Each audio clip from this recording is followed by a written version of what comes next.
Assalamualaikum warahmatullahi wabarakatuh. Mari klik subscribe di channel ini dan aktifkan tanda loncengnya untuk mendapatkan update pemberitahuan di video berikutnya.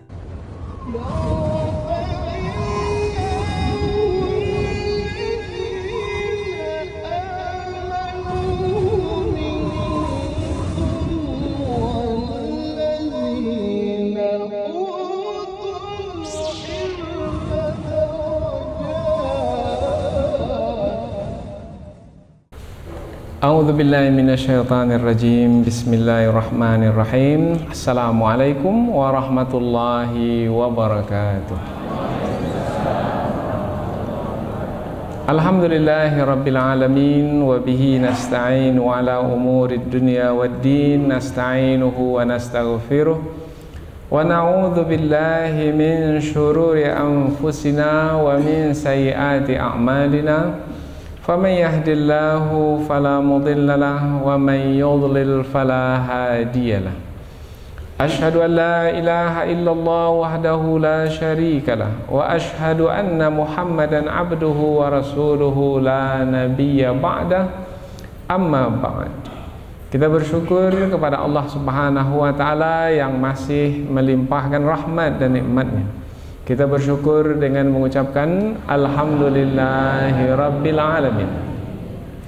Tidak lupa pula bersalawat kepada Rasulullah dengan mengucapkan Allahumma salli ala sayyidina Muhammad wa ala ali sayyidina Muhammad. Dan bersalam kepada Rasulullah dengan mengucapkan Assalamu alayka ya Rasulullah. Alhamdulillah kita dapat kembali meneruskan pengajian tafsir ayat-ayat suci Al-Quran yang insyaAllah kita akan teruskan kepada ayat yang ke-36 dari surah Ali Imran, yaitu ayat yang menerangkan tentang kelebihan istri Imran. Sebelum ini telah diterangkan tentang keluarga Imran, yaitu keluarga yang dipilih oleh Allah Subhanahu wa taala. Maka keluarga ini adalah keluarga yang mulia karena dipilih oleh Allah yang maha mulia. Pasti di sebalik pemilihan Allah ada hikmah yang besar, ada keistimewaan, ada kebaikan di dalamnya. Dan Allah Subhanahu wa taala menyebutkan, sebelum menyebutkan tentang keluarga Imran, Allah menyebutkan pula sebelumnya Allah juga memilih keluarga Nabi Ibrahim alaihissalam. Jadi setelah Allah menyebut keluarga Nabi Ibrahim, Allah menyebut keluarga Imran, maka nampak sekali tingginya kedudukan keluarga Imran. Karena Allah menyebutnya setelah Allah menyebut keluarga Nabi Ibrahim alaihissalam. Dua keluarga disebut dalam ayat sebelum ini, kemudian juga dua nama disebut dalam ayat ini. Dua nama, yaitu nama Nabi Adam dan nama Nabi Nuh alaihi salam. Mereka adalah orang-orang yang dipilih oleh Allah karena mereka adalah orang-orang yang mengikuti petunjuk, orang-orang yang mengikuti kebenaran. Mereka senantiasa berusaha sekuat tenaga untuk mengikuti petunjuk, maka sepatutnya kita pula mengikuti mereka yang mengikuti petunjuk. Yang mengikuti petunjuk akan mendapat petunjuk. Maka di dalam ayat ini Allah menerangkan tentang kisah keluarga Imran, dan lebih khusus ayat kita ini, ayat yang kita bahas pada kesempatan ini, lebih khusus menerangkan tentang istri Imran yang sangat taat kepada Allah, sangat mengikuti petunjuk.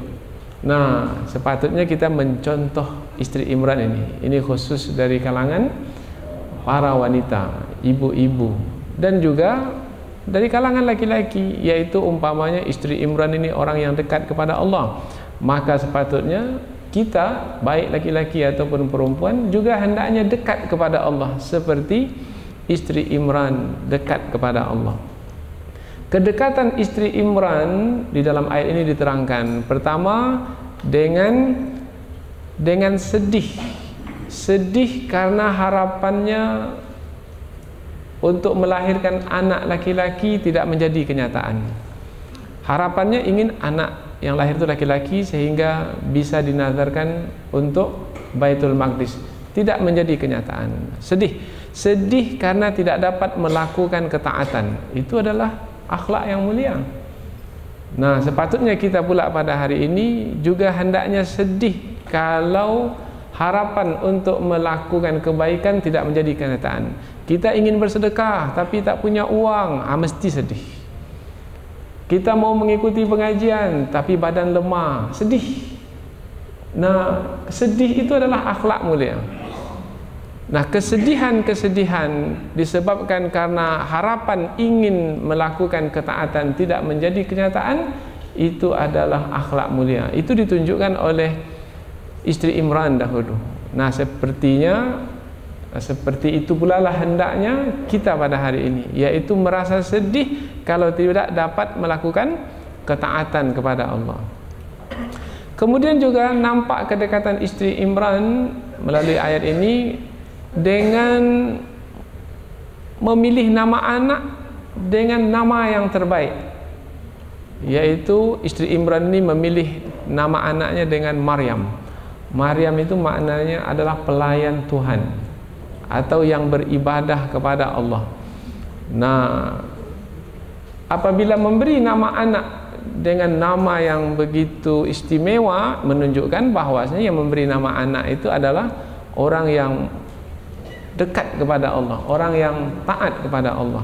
Karena orang yang taat pasti akan memilih nama anak yang terbaik, karena anak itu adalah yang paling dicintai. Maka pastilah memberikan nama kepada yang paling dicintai dengan nama yang terbaik. Nah, apabila nama itu nama Khadimatur Rabbi, yaitu pelayan Tuhan, Maryam dalam bahasa Ibrani, maka nama itu menunjukkan ketinggian kedudukan istri Imran. Pada hari ini pun juga kita dapat melihat orang tua yang dekat kepada Allah itu melalui nama-nama anak yang mereka berikan. Siapa nama-nama anak mereka? Nah, lihat dari nama-nama anak mereka akan dapat mengetahui orang tua itu. Kemudian juga permohonan Maryam, permohonan istri Imran ketika Maryam dilahirkan, yaitu istri Imran bermohon kepada Allah dan permohonannya itu dikabulkan. Nah, apabila permohonan dikabulkan, itu menerangkan bahwasanya yang bermohon itu memiliki kedudukan yang tinggi. Permohonan istri Imran supaya anaknya dilindungi dari gangguan syaitan diperkenankan oleh Allah. Ketika istri Imran melahirkan anak, yaitu Maryam, Maryam tidak menangis ketika lahir. Dua saja manusia yang tidak menangis ketika lahir. Satu Maryam, satu lagi Nabi Isa alaihi salam. Ini dalam hadis sahih riwayat Imam Al-Bukhari. Nah, mengapa tidak menangis Maryam dengan anaknya? Maryam dilahirkan oleh ibunya, kemudian Maryam pula melahirkan anaknya Nabi Isa. Maryam tidak menangis, Nabi Isa juga tidak menangis ketika lahir, sebagai perkenan doa dari Allah, sebagai Allah memperkenankan doa istri Imran. Begitulah tingginya kedudukan istri Imran melalui ayat yang kita akan bahaskan ini insyaallah. Allah Subhanahu wa taala berfirman, A'udzu billahi minasyaitonir rajim.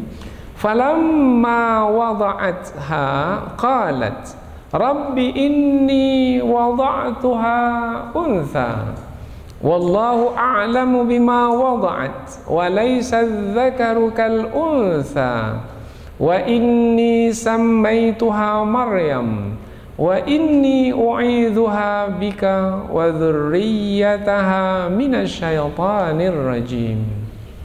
Allah berfirman, falamma wada'atha, maka ketika istri Imran melahirkan anaknya, qalat, ia pun berkata, istri Imran berkata, sebelum ini telah kita terangkan nama istri Imran itu adalah Hannah binti Fakudha. Ia berkata, Rabbi, wahai Tuhanku, inni, sesungguhnya aku, wada'tuha, melahirkannya, unsa, seorang anak perempuan. Mengapa istri Imran mengatakan perkataan seperti ini? Karena dia mengharapkan anak yang lahir itu laki-laki, rupanya yang lahir perempuan. Wallahu, dan Allah a'lamu, lebih tahu, bima wada'at, terhadap apa-apa yang ia lahirkan. Walaysa dzakaru, dan tidaklah anak laki-laki itu kal untha, seperti anak perempuan. Wa inni, dan sesungguhnya aku, ini perkataan istri Imran, sammaituha, memberikan nama untuknya Maryam, yaitu Maryam. Wa inni, dan sesungguhnya aku, ini kata istri Imran juga, u'idzuha bika, memohon perlindungan kepadamu untuknya, untuk anak perempuan yang baru saja aku lahirkan ini. Wa dzurriyyataha, dan keturunannya, keturunan anak perempuanku nanti. Kalau ia melahirkan anak, maka keturunannya juga ya Allah berikan perlindungan minasyaitan, dari syaitan ar-rajim, yang terkutuk. Nah, inilah dia terjemahan secara harfiah. Tujuannya terjemahan harfiah ini sebagai permulaan untuk mendekatkan diri kepada kandungan ayat. Kandungan ayat akan kita coba menampakkannya nanti melalui tafsir Al-Quran. Tafsir yaitu penjelasan yang lebih panjang dari ayat. Allah berfirman, maka ketika ia melahirkannya, yaitu istri Imran melahirkannya, ia berkata, wahai Tuhanku, sesungguhnya aku telah melahirkannya seorang anak perempuan, dan Allah lebih mengetahui terhadap apa-apa yang ia lahirkan, dan tidaklah anak lelaki itu seperti anak perempuan. Dan sesungguhnya aku memberikan nama untuknya, yaitu Maryam, dan sesungguhnya aku memohon perlindungan kepadamu ya Allah untuknya dan untuk keturunannya dari syaitan yang terkutuk. Jadi ayat ini menerangkan tentang istri Imran, dan ayat ini menerangkan tentang kelebihan yang dimiliki oleh istri Imran. Kelebihan yang pertama, sedih karena harapannya tidak menjadi kenyataan. Kelebihan yang kedua, memberi nama anak dengan nama yang terbaik. Kelebihan yang ketiga, doanya diperkenankan. Kita lihat ayat ini dengan lebih dekat lagi. Maka ketika istri Imran itu melahirkannya, istri Imran sebelum ini sudah diterangkan bahwasanya istri Imran mengandung, kemudian ketika mengandung istri Imran bernazar, apabila anak itu nanti lahir laki-laki, maka akan dinazarkan untuk Baitul Maqdis, sebagai pelayan di Baitul Maqdis, beribadah di Baitul Maqdis, di samping beribadah membersihkan, mensucikan Baitul Maqdis, sama seperti yang Allah perintahkan kepada Nabi Ibrahim dan Nabi Ismail, yaitu beribadah di Masjidil Haram, di Baitullah, di Ka'bah, di rumah Allah. Dan juga dalam waktu yang sama Nabi Ibrahim dan Nabi Ismail diperintahkan untuk membersihkan dan mensucikan Ka'bah. Antahhira baitiya lit-taifina wal-akifina war-ruk'is sujud. Wahai Ibrahim, wahai Ismail, bersihkan rumahku ini untuk orang-orang yang bertawaf, untuk orang-orang yang beriktikaf, untuk orang-orang yang rukuk dan sujud. Nah, jadi orang yang membersihkan masjid itu, wah, itu istimewa. Jangan pandang rendah orang yang membersihkan masjid. Kita pula memberikan nama yang salah kepada orang yang membersihkan masjid. Kita sebut mereka sebagai gharim. Gharim masjid. Gharim itu maknanya orang yang berhutang. Bukan mereka yang berhutang, kita yang berhutang. Berhutang budi kepada mereka. Mereka ini orang-orang yang mulia. Mereka ini adalah orang-orang yang hidup mereka di masjid saja. Ditempatkan di masjid, kemudian mereka membersihkan masjid, mereka azan untuk kita, mereka iqamah untuk kita, bahkan di antara mereka ada pula yang menjadi imam bagi kita. Maka mereka ini adalah orang-orang mulia. Nah, rupanya harapan istri Imran itu anak lahir laki-laki untuk dinazarkan tidak menjadi kenyataan, karena anak yang lahir itu rupanya perempuan. Karena dalam tradisi mereka dahulu, kalau anak perempuan itu tidak sesuai untuk dinazarkan ke masjid. Sebab apa? Sebab anak perempuan ini ada kalanya mendapatkan halangan. Mereka dalam keadaan kotor, setiap bulan datang kotoran, maka tidak dapat lagi berada di dalam rumah Allah. Maka mereka dalam tradisi mereka menetapkan untuk rumah Allah itu dipilihlah anak laki-laki. Tambah lagi anak laki-laki ini lebih kuat berbanding dengan anak perempuan dalam mengerjakan pekerjaan yang berat-berat di masjid.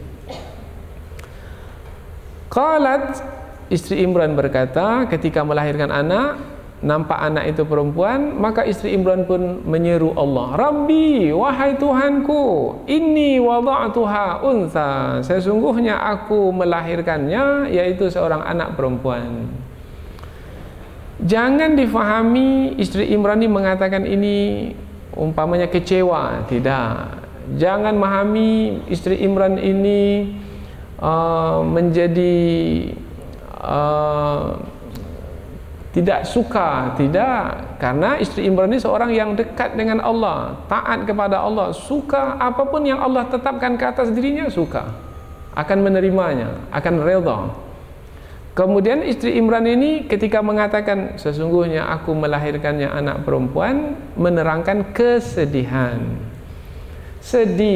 Sedihnya adalah karena tidak dapat menyampaikan harapan untuk bernazar, karena yang dinazarkan itu adalah anak laki-laki.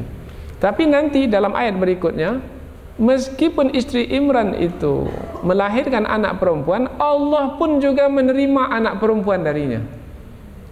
Jadi pertentangan dengan tradisi yang pernah berlaku pada masa dahulu. Karena Allah memperkenankan, maka anak perempuan itu pun juga dipersembahkan ke Baitul Maqdis. Maka Maryam diletakkan di Baitul Maqdis, diberikan tempatnya di Baitul Maqdis, yaitu di bahagian atas di sebelah belakang. Nah, itu untuk Maryam. Siapa yang pergi ke Mesir, sebelum naik ke atas Bukit Tur Sina, di bawah itu ada bangunan. Nah, masih bisa kita lihat di situ bangunan yang ada kamar di paling belakang. Kamar paling belakang itu disebut mihrab.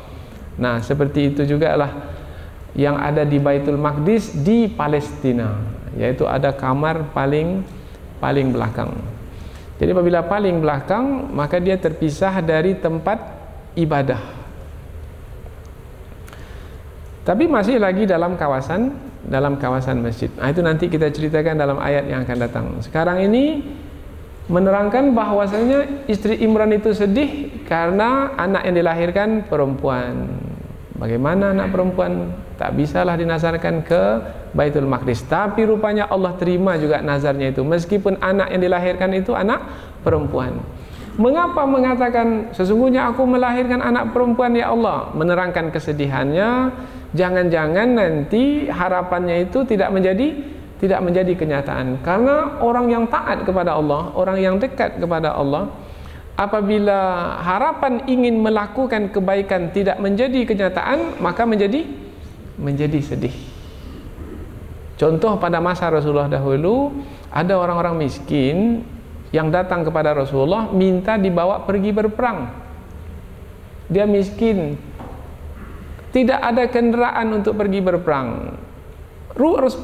Rasulullah pula tidak pula memiliki kendaraan yang cukup untuk diberikan kepadanya supaya dia dapat pergi berperang. Karena pergi berperang jauh dari kota Madinah, maka perlukan kendaraan. Nah, ini disebutkan di dalam surah At-Taubah ayat 92. Walalladzina idza ma atauka litahmilahum, dan tidak ada dosa ke atas orang-orang yang datang kepadamu, mereka minta supaya kamu membawa mereka. Qulta la ajidu ma ahmilukum alaih, aku tak punya kenderaan untuk membawa kamu pergi berperang. Tawallau, mereka yang datang kepada Rasulullah ini berpaling. Wa a'yunuhum tafidu minad dam', keluar air mata mereka. Keluar air mata disebabkan karena sedih. Sedih karena tak dapat ikut bersama Rasul berperang. Itu hanya orang yang dekat kepada Allah saja yang seperti itu. Kalau orang munafik gembira dia itu, tak ikut berperang. Tapi kalau orang yang taat kepada Allah, orang yang ingin membuktikan keimanan, dia menangis. Ya Allah, mengapalah saya ini miskin? Kalau saya kaya kan saya punya kendaraan, dan dengan kendaraan saya bisa ikut serta bersama Rasul pergi berperang. Nah, itu orang yang taat kepada Allah. Begitu juga lah istri Imran ini. Istri Imran ini sedih disebabkan karena harapannya melahirkan anak laki-laki untuk dinazarkan ke Baitul Maqdis tidak menjadi kenyataan. Maka ada tidak kita punya kesedihan pula ketika ingin melakukan ketaatan tetapi tidak ada peluang untuk melakukan ketaatan, disebabkan karena bukan karena kehendak kita, karena Allah berkehendak demikian. Umpamanya sedih mau pergi menuntut ilmu, umpamanya rupanya hujan lebat, kita pula tak punya mobil, punya Honda saja. Allah, kalaulah saya punya mobil kan sampai saya ke majelis ilmu.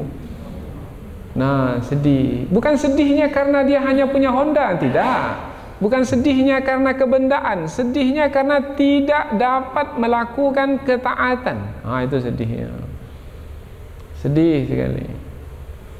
Ada yang dihalang pergi haji. Mengapa dihalang pergi haji? Karena tidak punya bekal yang cukup pergi haji. Ini belum dapat melunaskan bayaran. Dia sudah bayar tapi tak cukup bayaran tersebut. Kan ada batasan untuk melunasinya. Nah, sudah sampai batasan tersebut tak juga ada uang cukup untuk pergi haji. Akhirnya dia sedih, dia menangis. Kita tanya, mengapa menangis?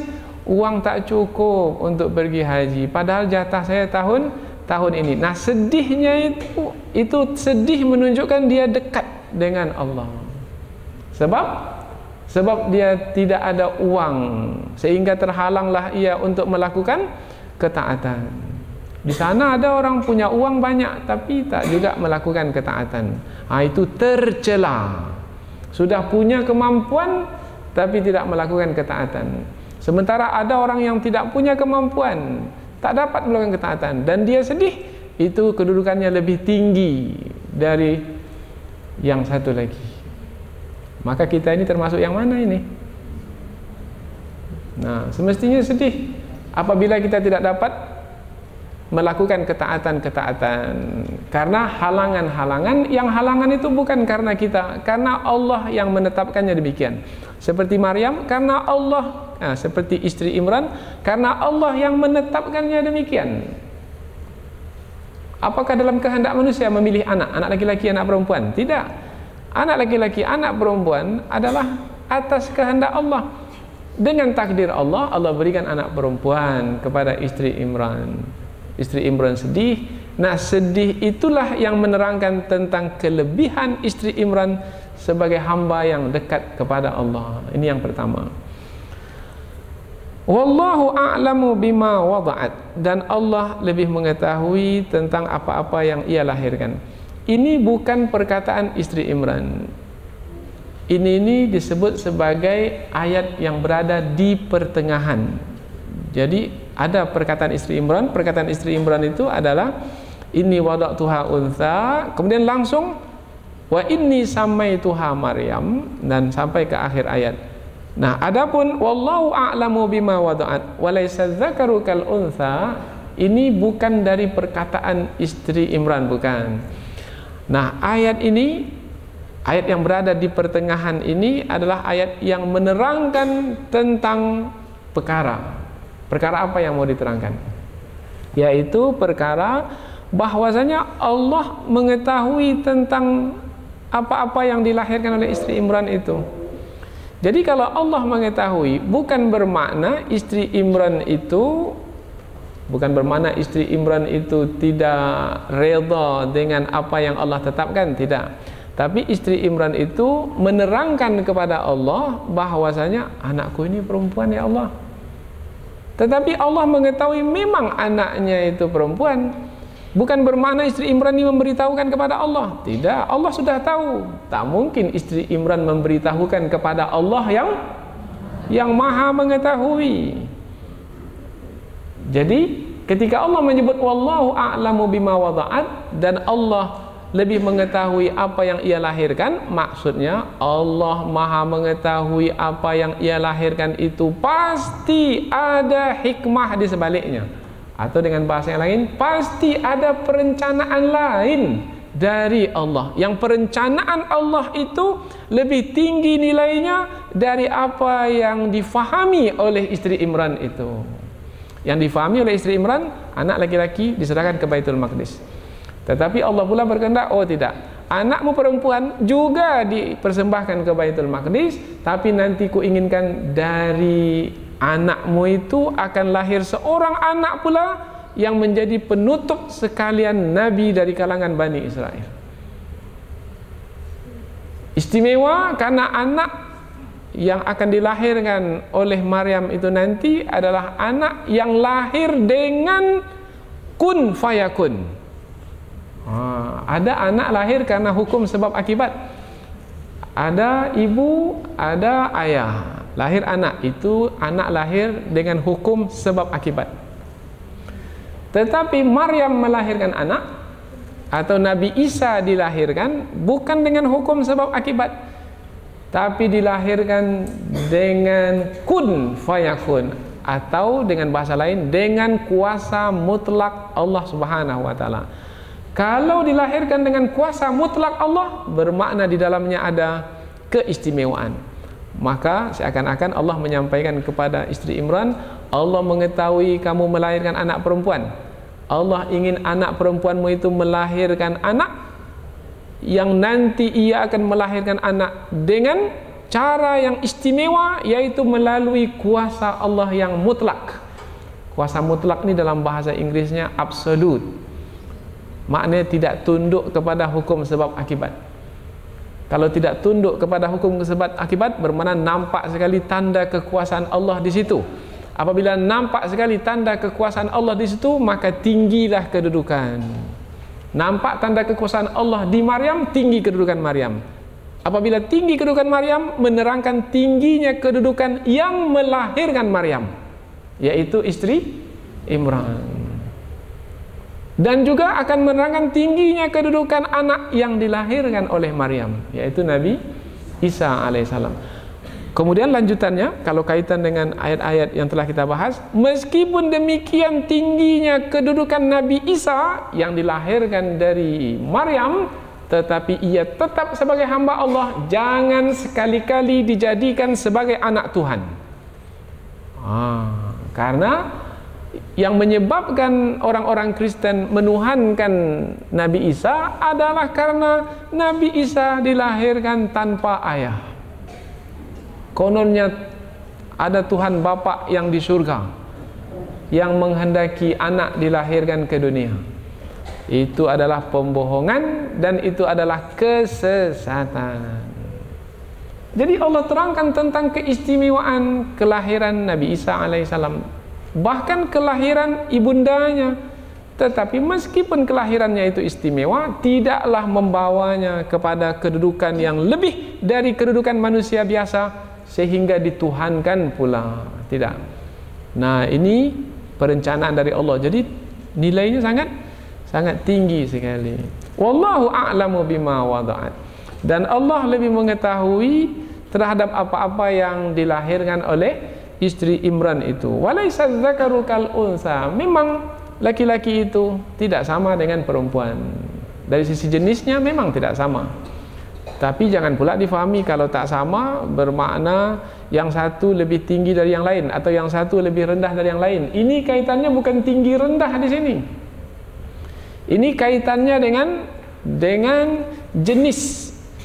Jenis apabila laki-laki memang tidak sama dari sisi tabiat dengan perempuan. Mana pula sama? Laki-laki, perempuan. Allah ciptakan laki-laki dengan keistimewaan-keistimewaan yang ada pada mereka, dan Allah ciptakan perempuan dengan keistimewaan-keistimewaan yang ada pada mereka. Laki-laki dengan kekuatan badan mencari rezeki, kemudian perempuan dengan keistimewaan lembut dan penuh kasih sayang melahirkan anak, membesarkan anak. Nah, masing-masing ada keistimewaan untuk tujuan kehidupan ini. Tapi sekarang pula malangnya, yang laki-laki mau jadi perempuan, yang perempuan pula mau menjadi laki-laki. Padahal jenis mereka itu berbeda, tidak sama. Maka yang laki-laki laki-lakilah, dan yang perempuan perempuanlah. Maka Allah melaknat laki-laki yang menyerupai perempuan dan perempuan yang menyerupai laki-laki. Orang tua memainkan peran.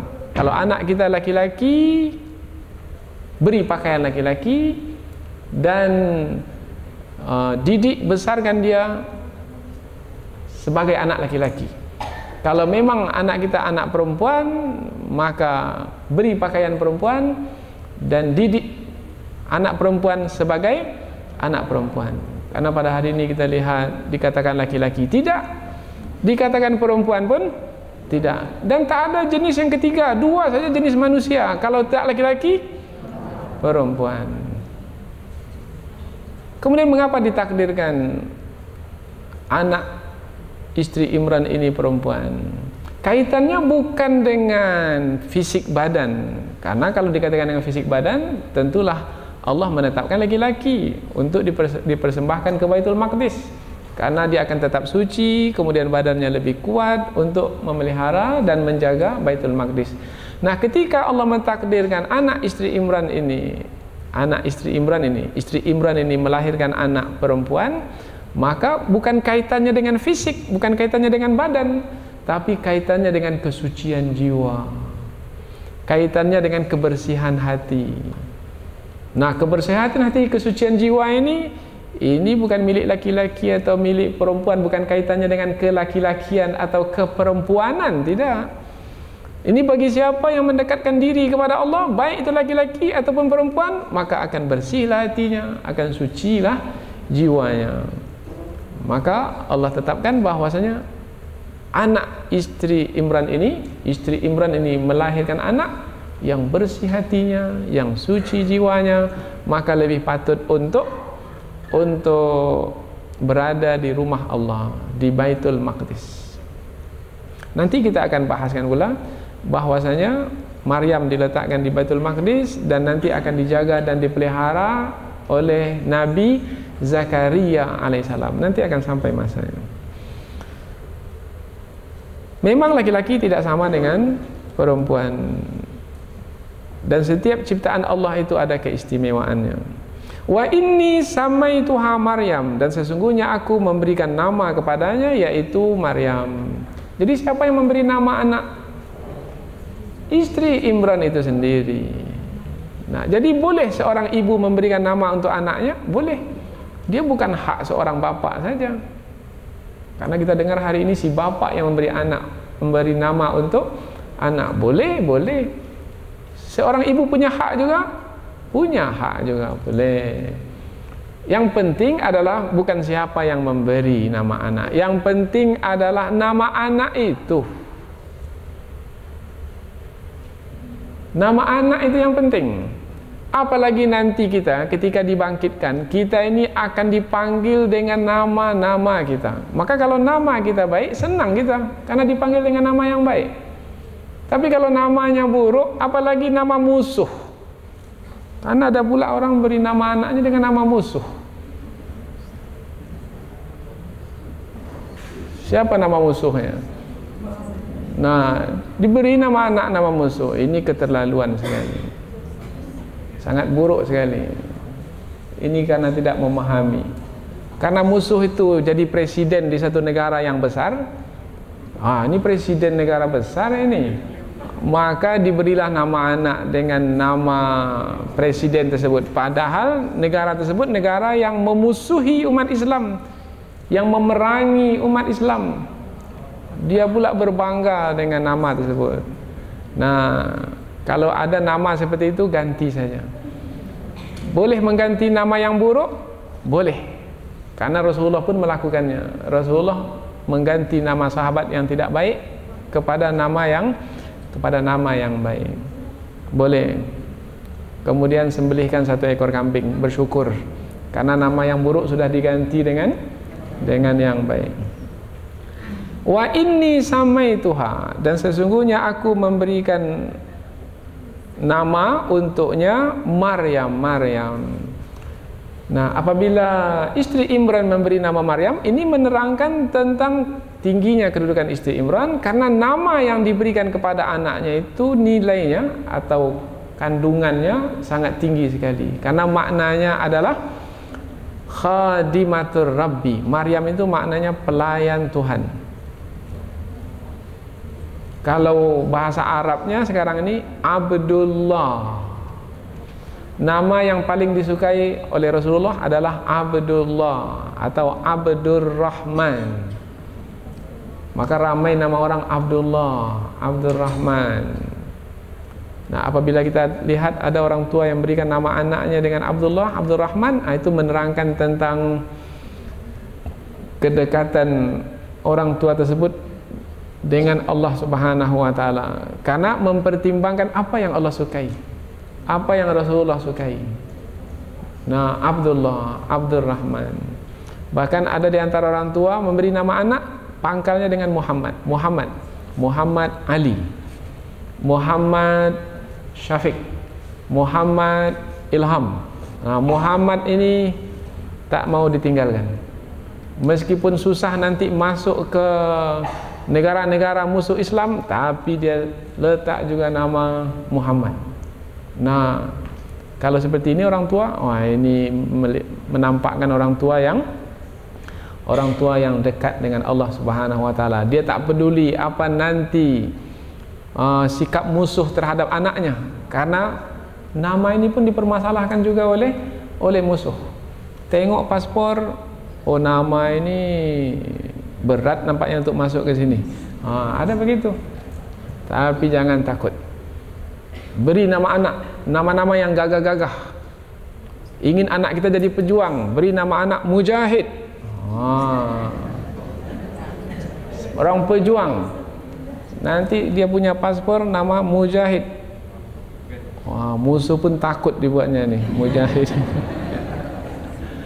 Nah, beri nama anak nama yang bisa menggagahkannya kalau dia laki-laki, dan menampakkan dia penuh kasih sayang dan mulia kalau dia anak perempuan.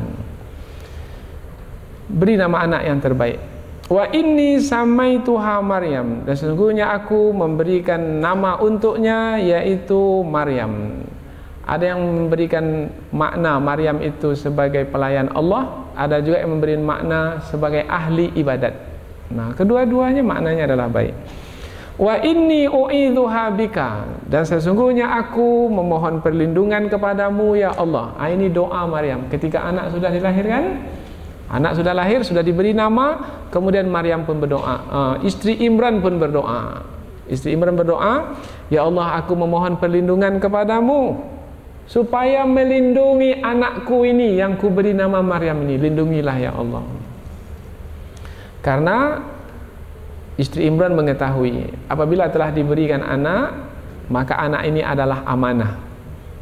Nah, apabila amanah, maka mesti, kalau disebut amanah, maka mesti hak-hak anak itu disampaikan kepada anak. Karena amanah itu maknanya hak orang lain pada diri kita. Nah, apabila amanah pada orang tua, ada hak anak pada orang tua. Amanah pada pemimpin, pada penguasa, ada hak rakyat pada penguasa. Maka pemimpin itu, penguasa itu mesti mengembalikan hak rakyat kepada rakyat. Itu namanya menjalankan amanah. Istri Imran ini dia tahu bahwasanya anak ini adalah amanah, dan dengan kekurangan dan keterbatasannya tak akan mungkin ia bisa melindungi anak ini dari syaitan, sebab syaitan itu tak nampak, dan syaitan itu sangat hebat permusuhannya kepada manusia. Maka menyadari kekurangan dan keterbatasan pada diri, segera Maryam ini, segera istri Imran ini berdoa kepada Allah, ya Allah berikanlah perlindungan anakku yang ku beri nama Maryam ini, tolonglah lindungi ya Allah dari syaitan, dari musuhku, musuhnya dan musuh semua manusia. Tolonglah ya Allah berikan perlindungan, karena hanya Engkau yang maha berkuasa ke atas segala sesuatu, termasuk ke atas syaitan yang akan mengganggu anakku ini. Jadi apabila seorang hamba itu memohon kepada Allah, maka nampaklah kerendahan diri seseorang itu. Maka doa itu disebut juga sebagai mukhul ibadah, otak kepada sekalian ibadah. Semakin banyak berdoa, semakin nampak merendahkan diri di hadapan Allah.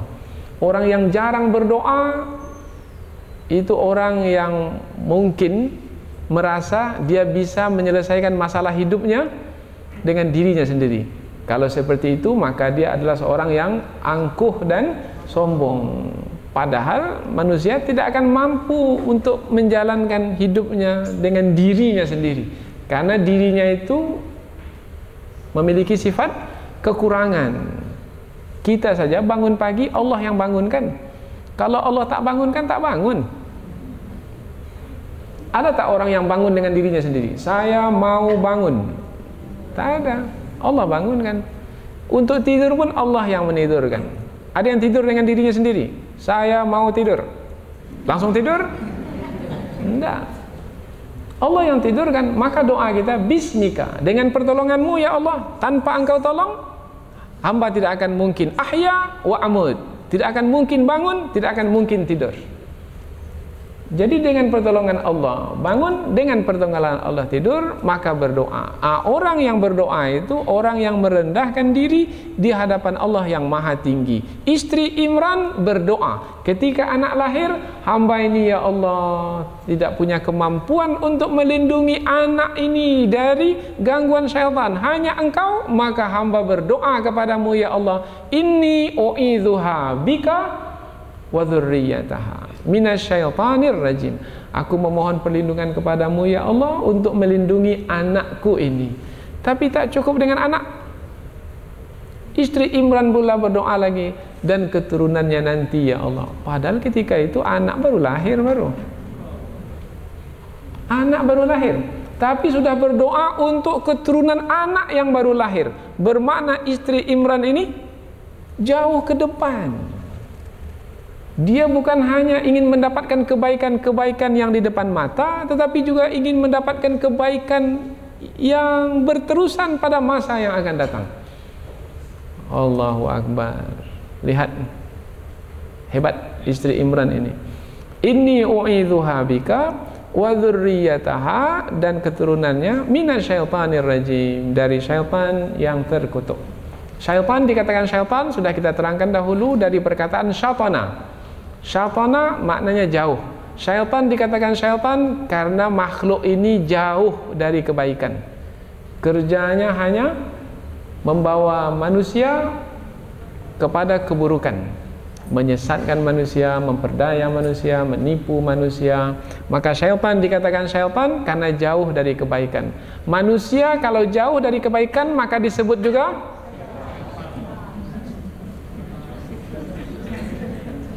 syaitan.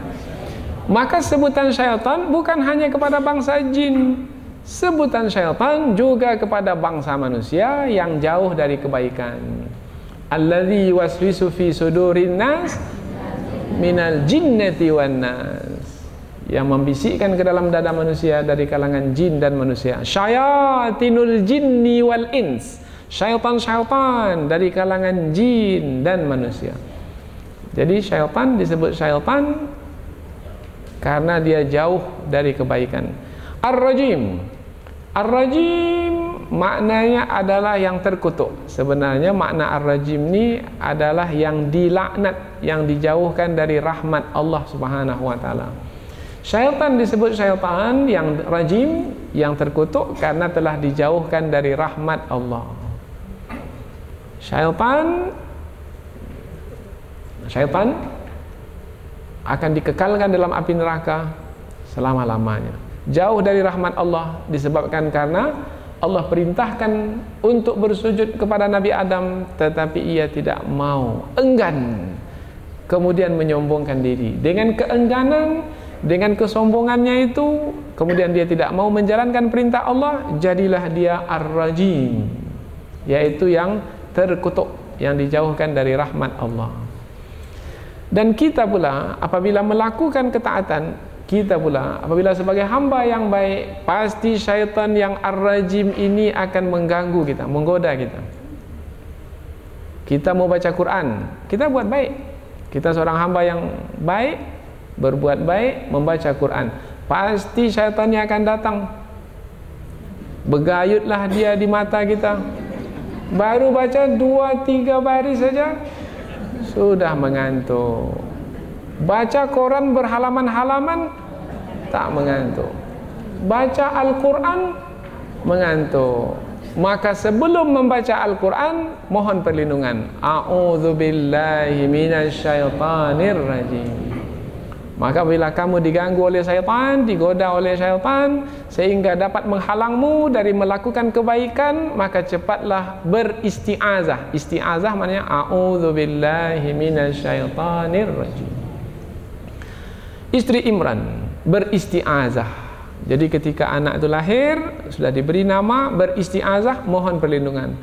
Inni u'idzuha bika wa dzurriyyataha minasyaitonir rajim. Allah perkenankan. Dalam hadis riwayat Imam Abu Hurairah yang didapatkan dari Rasulullah SAW, bahwasanya Rasulullah bersabda, "Ma min mauludin yuladu illa wasyaitanu yamassuhu hina yuladu." Dan tidak ada seorang pun yang lahir ketika dilahirkan kecuali syaitan mengganggunya ketika ia lahir. Jadi kita ini lahir diganggu oleh syaitan, ya lahir diganggu oleh syaitan. Fayastahillu sarikhan min massis syaitan.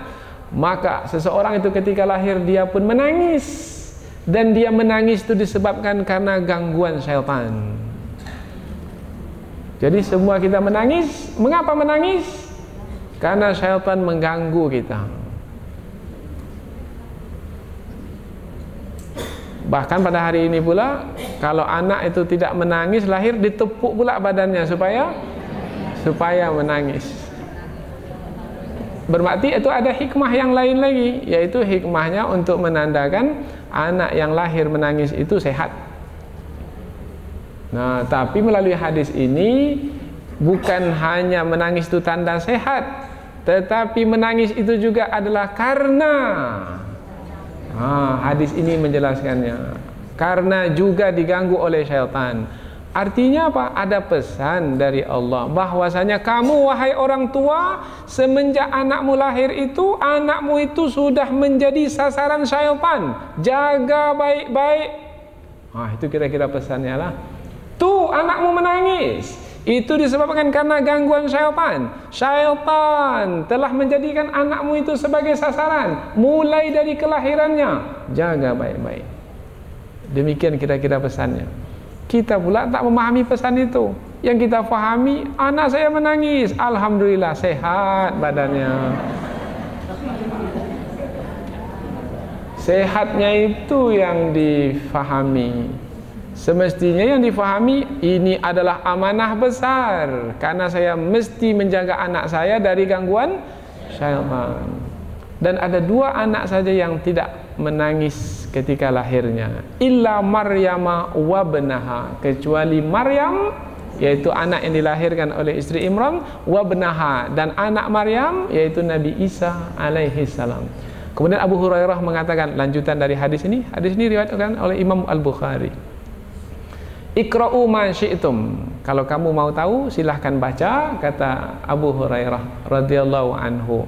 Inni u'idzuha bika wa dzurriyyataha minasyaitonir rajim. Abu Hurairah pun membaca ayat ini untuk menjelaskan bahwasanya ada 2 anak yang dikecualikan dari tidak menangis ketika lahir, yaitu Maryam, anak yang dilahirkan oleh istri Imran, dan Nabi Isa alaihissalam, sebagai memperkenankan doa istri Imran. Dengan demikian tinggilah kedudukan istri Imran karena doanya diperkenankan. Dengan diperkenankannya doa, nampaklah ketinggian kedudukan istri Imran. Jadi ayat ini menerangkan tentang ketinggian atau kelebihan istri Imran, yaitu pertama, sedih karena harapan untuk melakukan ketaatan terhalang disebabkan karena anak lahir perempuan tidak seperti yang diinginkan. Tapi pada akhirnya Allah kabulkan juga permohonannya.